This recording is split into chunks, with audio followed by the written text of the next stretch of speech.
We're not so different, you and me. And that's how I know a few things about you. For example, we both want to be better magicians, and we believe that books are the path to achieving that. What that probably means is that you've bought enough books that you now feel like you might have a book problem. I know personally I have close to 1,000 books on the subject of magic, but that hasn't stopped me from buying more of them. And clearly, I haven't read them all. Does that sound familiar? But does that necessarily mean that I have a book problem? Based on my experience, in this episode I'm going to share with you 3 different things that I think will help you. The first is to identify whether or not you really do have a book problem, what to do if you do, and how I've been helped with the solution that I've uncovered. So first of all, how do you know if you have a book problem? All kidding aside, if buying magic books is creating a financial strain in your life or on your family, then you should definitely seek help. But assuming that's not the case, how do you know if you have too many magic books? As we look at the answer to this question, I think it's important for us to realize why we have a magic library in the first place. For most of us, it's as a reference tool. You buy books that you think will be of interest to you whether or not you're going to study it right now. But you know that you might want to study it someday. And if you don't read it, that book now represents future knowledge sitting on your shelf waiting for you. We call this an anti-library. Your anti-library is like an uninstalled upgrade to your magic, waiting for the moment you need it. Our brains can only hold so much information, so we naturally seek information only when it's relevant to us. Therefore, I think it's fairly safe to say that most of us don't have a book problem, we are investing in our future selves. I've been talking about unread magic books,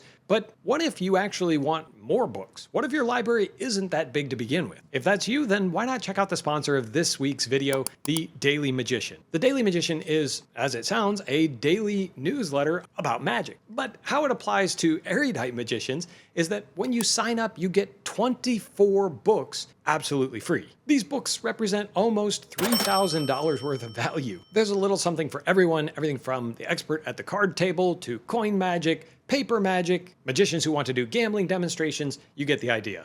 And you can get them for free by signing up for The Daily Magician. These 24 books will give you plenty to read, or not if you choose to leave them in part of your anti-library for a future upgrade. It's absolutely free, so definitely check it out. But let's say you're not happy about the unread magic books in your library. What do you do about it? Well, I have a couple of strategies that have worked at different times and in different places for me, and I think they might be helpful to you. Everyone is different, so pick one of these that works for your personality and temperament. One of my favorite ways is to take a topical approach. As you're studying a specific trick or sleight or some sort of study of magic, you pull all of the books off of your shelf that pertain to this topic as you do the research on something like Dennis Baer's Conjuring Archive. Work your way through those books, study the different versions, and figure out what seems like it would fit your situation the best, or if you're just studying for the fun of it, hey, that's great too. Take some notes along the way to help you remember what you're deciding right now, and before you know it, you've looked at quite a few of the books on your shelf. The downside to this approach is that you aren't actually going to read those unread magic books. You might reference them for a specific trick or sleight, but the hope is that it piques your interest in the magic in that book, and you'll be able to revisit it later with more familiarity than you had previously. If you're more of a disciplined scheduler, then mark out a time and a place for you to do some consistent reading. It could be Saturday morning on the weekends when you're not busy with work or other things, in the evenings after the kids go to bed, or frankly, whenever you have personal time available.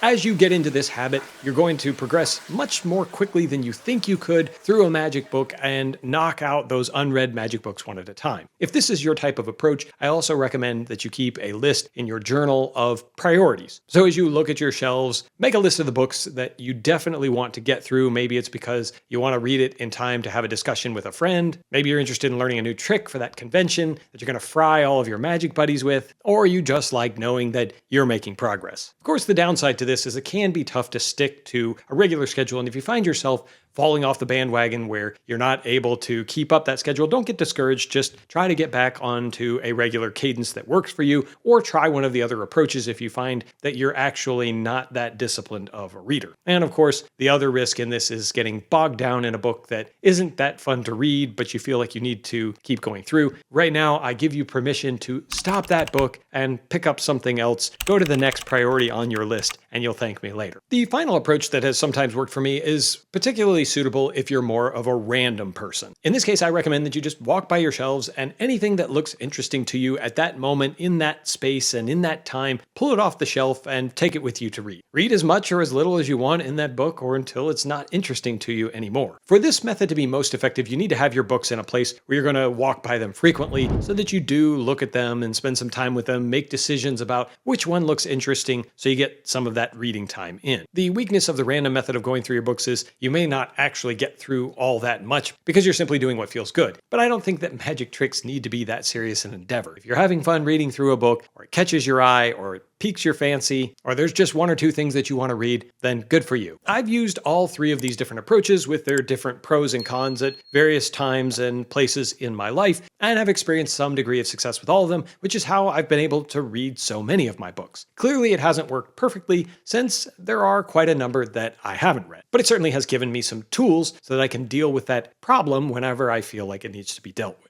If you're the kind of person that doesn't really care whether or not you get through your magic books, I definitely recommend this random approach since it probably suits your personality the best. Look at what's interesting, ignore what isn't, and don't let anybody tell you that you have to read all of those books. You know what's great though about not only having an anti-library, but also reading through some of these unread magic books, you're always sure to find something interesting on those shelves. When you haven't read everything there, it pulls you back into your library looking for something new to discover. And frequently when I deploy one of these approaches, I do find something interesting. In fact, I was recently using the random approach before I went on vacation, and I took Anthony Owen's Secrets with me. I think I flipped through the book when I first acquired it, but I never really read it. Well, as I started to look through some of the tricks that fascinated me or looked like they had interesting titles, I discovered a brand new tool to add to my card magic arsenal. But it wasn't just the great tricks that I found in this book. I also found that this technique or tool would actually make some tricks that I already know from David Riegel's excellent Constant Fooling. It would make those tricks even better. And the same will be true for you. As you read, you'll start to accumulate this unique set of knowledge that no one else on earth possesses. You have read very unique books, studied different techniques, practiced different moves, and that's different than any other magician out there. So when you read and practice something new, you're creating probably a brand new set of magic knowledge that has never existed in its entirety in the universe. It's unique because you're unique. Sure, you might not get around to all of your unread magic books, but you know what? That's okay. If you're struggling because you just want to read something fun, then why not check out this playlist that I put together for you about 10 of the most fun books that I enjoy reading personally. As always, my friends, I appreciate you watching. And until next time,